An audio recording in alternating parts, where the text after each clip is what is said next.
up, everybody, and welcome back to A Beer a Day with TK. It's a warm October afternoon here in Findlay, Ohio, and I'm hanging out in the beer shed, getting ready to check out a new beer. The beer I have today is called St. Matthew, and this is from Patron Saints Brewery out of Toledo, Ohio.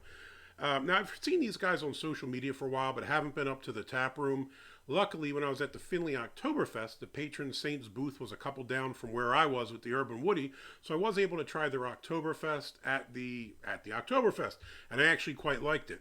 I also found out recently at my local takeout shop, Kibbee's in Bluffton, I usually stop in there on the way home from work, said they were going to start carrying the Patron Saints beers.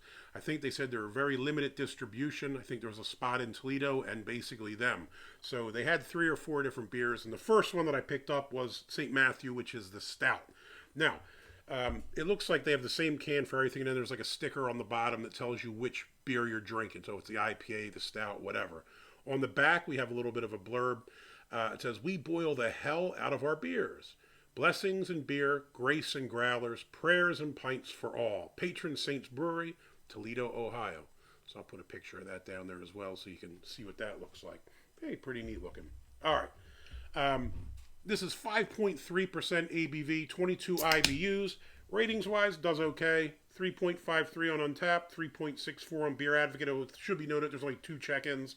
So again, very small sample size. I'm trying to pour this a little vigorously, see if I can get a nice head on it. Got half of it on my hand. Quite dark color. I mean, if I'm looking at my Brew HQ chart, I mean, this has got to be probably a 40, man. This is black. As far as the head, probably have 1 finger's worth of nice tan head. It's a little thin, but it looks all right. Can't see through it, obviously. It's quite dark. Can't see anything through that. Let's give it a sniff.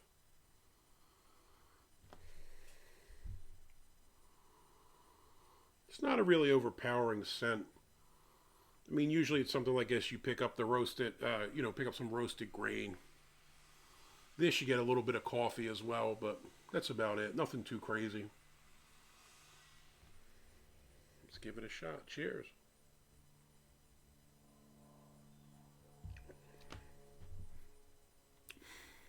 I'd say this is probably medium bodied.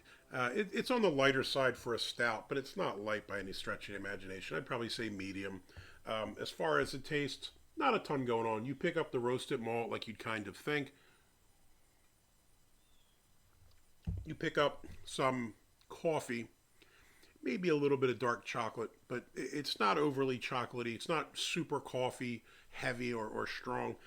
This is just kind of a decent middle-of-the-road stout. I love some milk stouts and the sweetness that you get from them, but this doesn't really have that. I mean, again, it's more like a traditional dry Irish stout. You get a little bit of a roasty malt thing, a little bit of coffee, and that's about it. That being said, you don't always have to go over the top and add crazy stuff. The other day I had a black milkshake IPA that had 1,000 different things in it.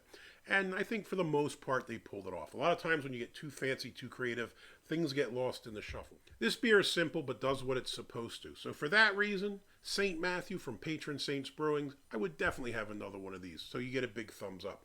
Hopefully you liked the video. If you do, give me a thumbs up. Hit that like button. If you want to see more videos like this, please hit subscribe. And as always, you got any comments or questions, jump in down below. Have you had anything from Patron Saints? What other beers should I be on the lookout for from them? Hey, till next time. Cheers.